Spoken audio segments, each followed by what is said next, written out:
Welcome to Vsb News Online for Wednesday, May 13th. I'm Peter Kitzel. Instead of questioning his integrity over the airport redevelopment scheme, Finance Minister Bob Richards is wondering why the People's Campaign isn't more concerned at losing the hundreds of jobs the project would introduce to Bermudians. He spoke to Brian Darby about the bizarre innuendos being spun about the involvement of the Canadian contractor Aecon. So when I was asked the question in Parliament, who introduced you to Aecon, I gave the answer that CCC introduced us to Aecon. That answer is 100% accurate. The whole model that we're using, the so-called CCC model, is predicated on the notion that CCC, as an intermediary, introduces the customer, i.e. Bermuda, to a Canadian developer, which in this case is Aecon. And they also guarantee performance. That's basically the model. If there were emails from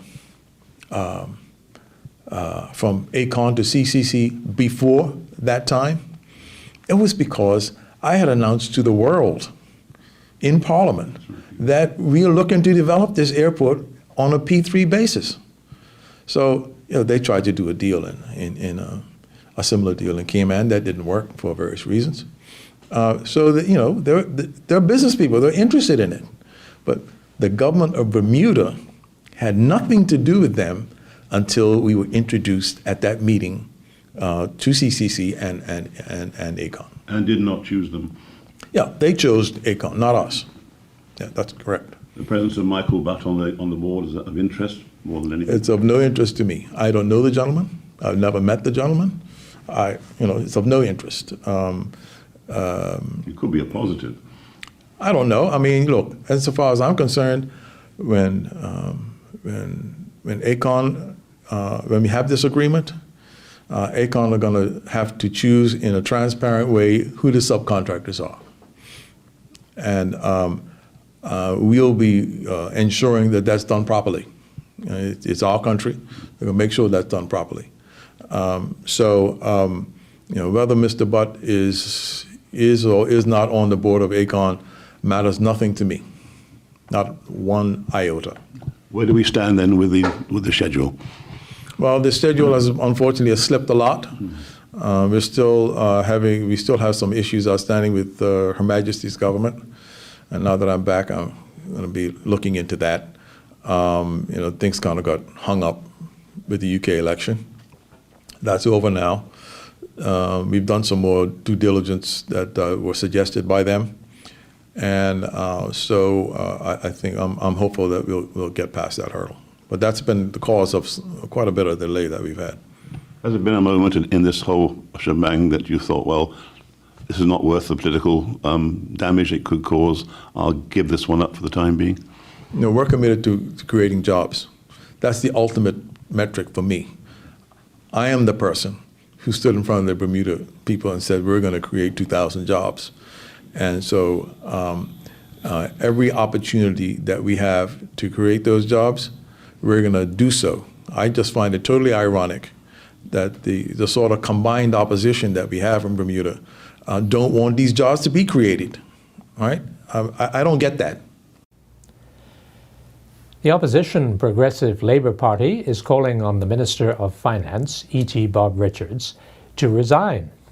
This during a lengthy press conference at Alaska Hall this afternoon, when PLP leader Mark Bean and Shadow Finance Minister David Burt highlighted a series of events in the process to develop the L.F. Wade International Airport, which they feel undermined the minister's credibility.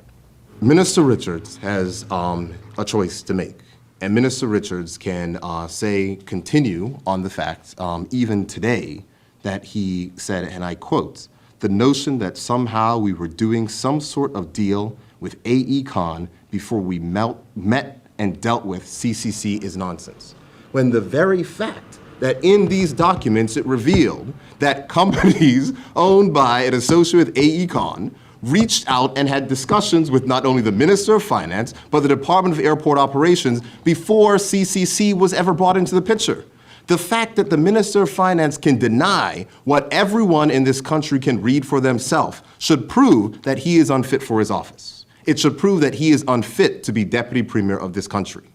The fact is that when you have documents that reveal that the Minister of Finance has told vendors that he can bypass the tendering process on a $1 billion contract, that is not right, that is not proper, and that is not correct. So in that case, I would strongly expect for the Minister of Finance to tender his resignation, because according to the Ministerial Code of Conduct, anytime that a minister misleads Parliament, he is expected to tender his resignation to the Premier. And should he not resign, it would be expected that the Premier would remove him from office.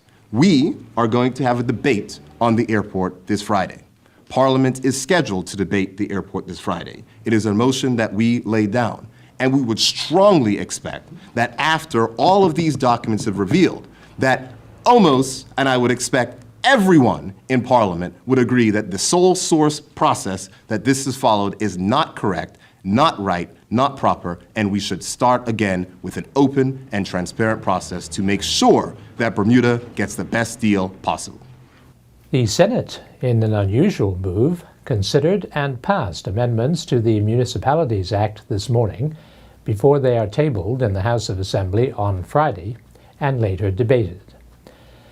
Minister in charge, Senator Michael Fay, explained the reasons for the bill, which increases the Cabinet's power over the management of both corporations.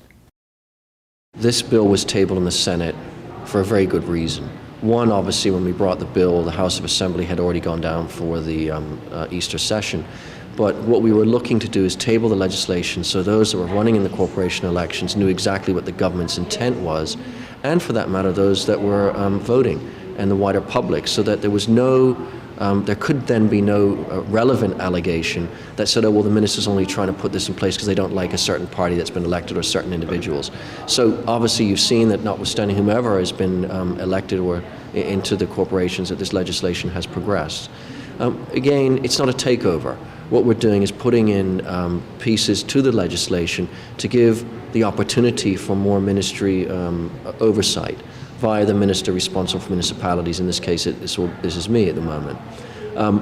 We also put in place further provisions in the stewardship order for clarity's sake, given that we've had now 2 stewardship orders in place over the corporations, have been subject to some legal review, more recently a judgment from the chief, who made some commentary that we thought would be useful to take on board and put within the legislation.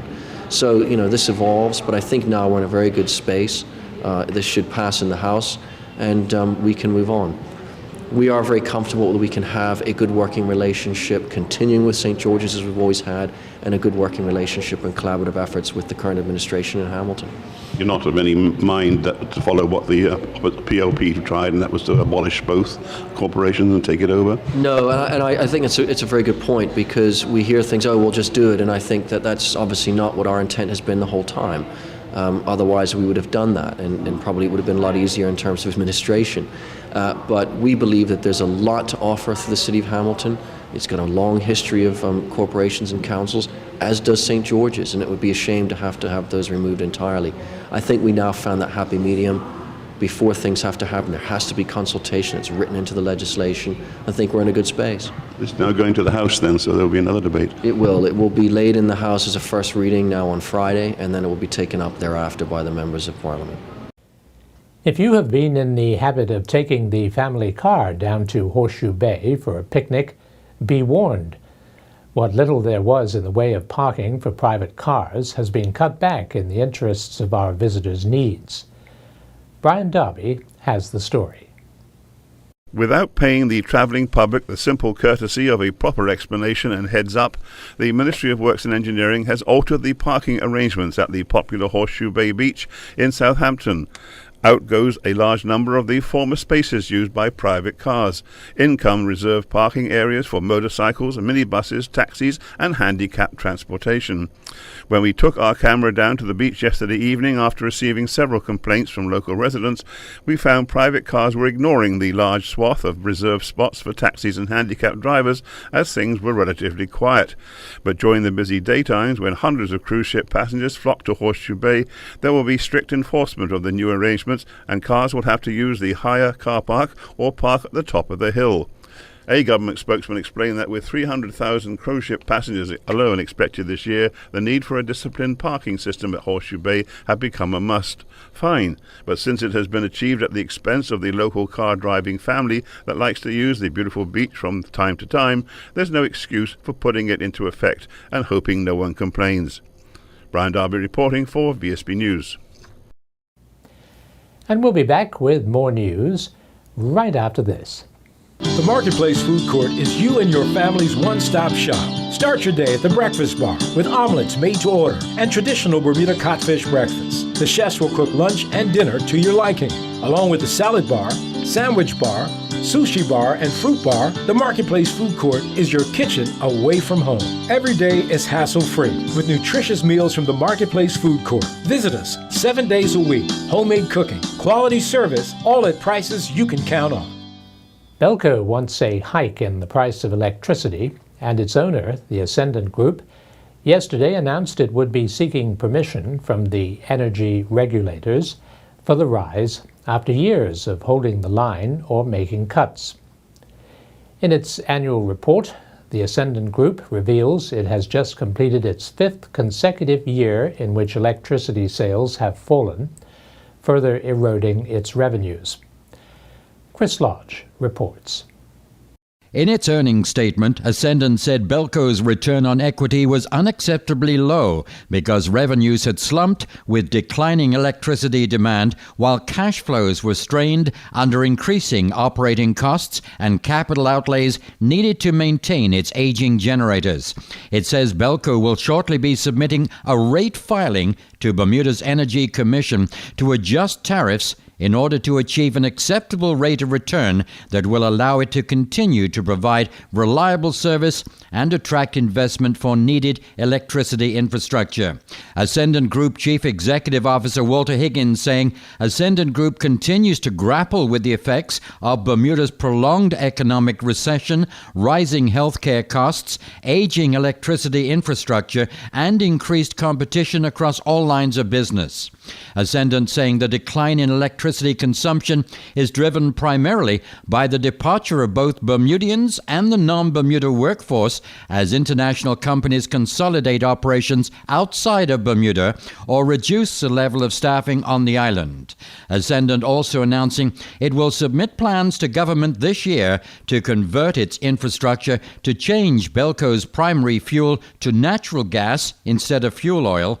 The integrated resource plan also includes proposal for utility-scale solar renewable energy systems to help diversify the island's energy sources and energy efficiency program. Ascendant estimates that implementation of these plans will create 150 jobs for Bermudians.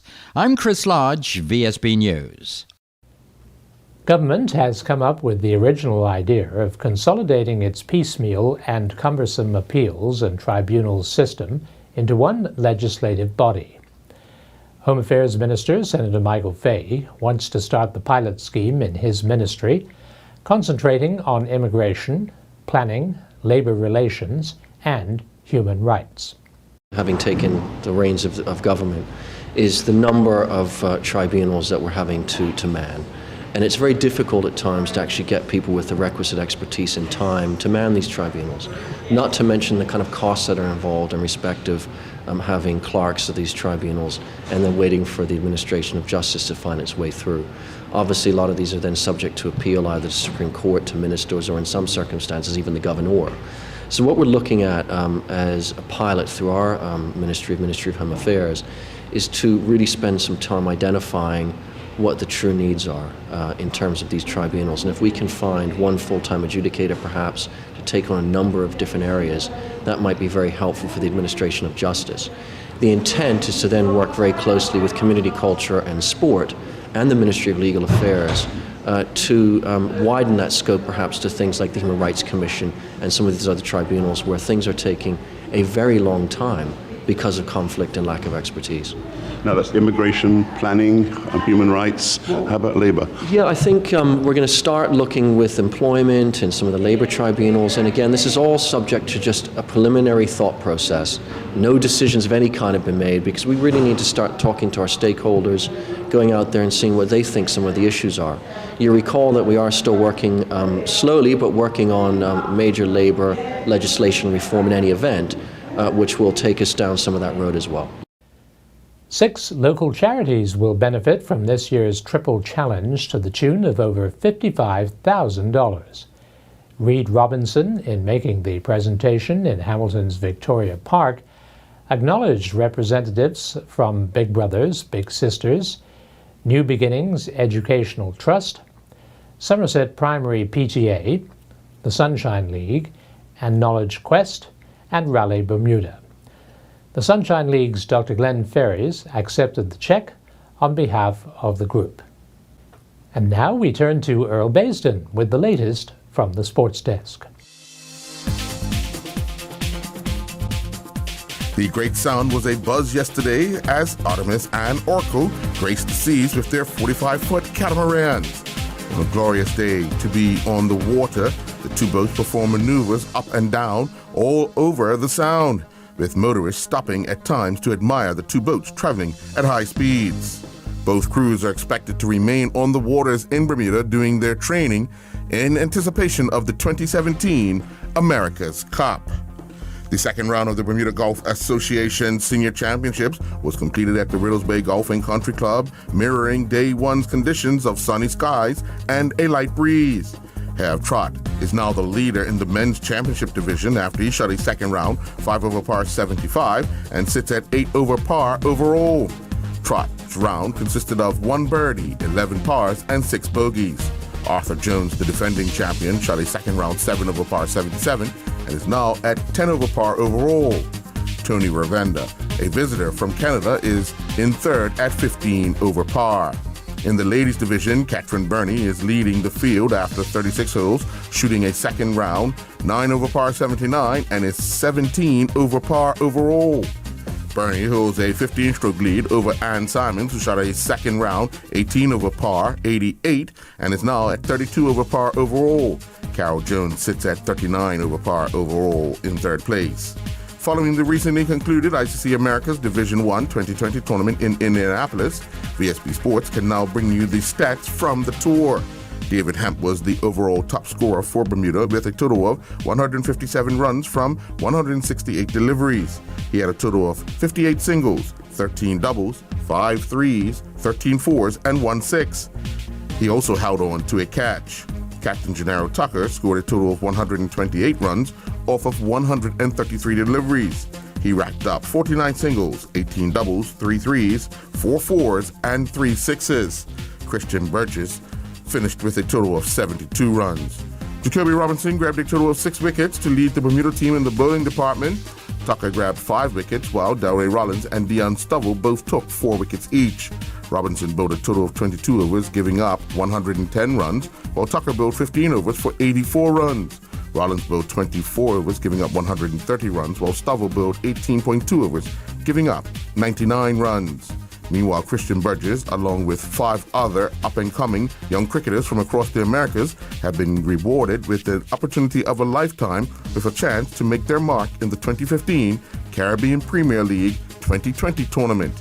The chosen players are regarded as some of the best talent based on their performances in domestic and international levels across the Americas. They also went through an intense training camp in Barbados in late 2014, where they proved they were ready to showcase their talent on the big stage. Burgess has been assigned to the St. Lucia team with the likes of Jack Collis, Kevin Peterson, and Shahid Afridi for a week-long camp. The Bermuda Netball Association Summer League season continued with a triple header at Bernard Park last evening with a total of 129 goals scored. The teachers put on a display on their way to defeating Squad 2 25-9. Shawnette Adams scored 13 goals to lead the Teachers to victory, while Kendon Smith scored 12 goals. Kashmila Nazir scored 6 goals for Squad 2, while Jadeja Swan scored twice. Amaya Butterfield scored once.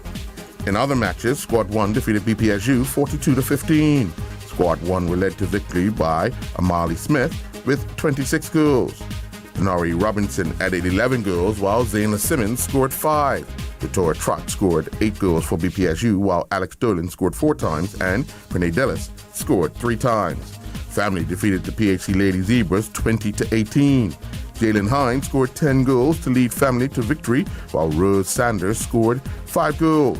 Garika Hathaway chipped in with 3 goals, and Nakia Webb scored twice. Vernika Simon scored 10 goals for the PHC Lady Zebras, while Jennifer Simmons added 5 goals. Tara Lynn Simmons scored 3 times.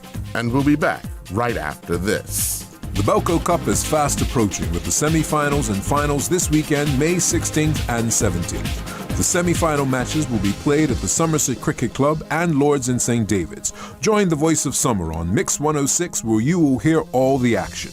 On Saturday, May 16th at the Somerset Cricket Club, the defending champion St. David's Cricket Club will take on Willowcuts, while at Lords in St. David's, Bailey's Bay will take on Southampton Rangers. The final is set to take place on Sunday, May 17th at Lords. Join me, Sean Tucker, and Jason Ford at 10:50 a.m. for all the play on both days from Lords in St. David's, and find out who will be crowned the 2015 Belco Cup champions. The Voice of Summer on Mix 106 FM.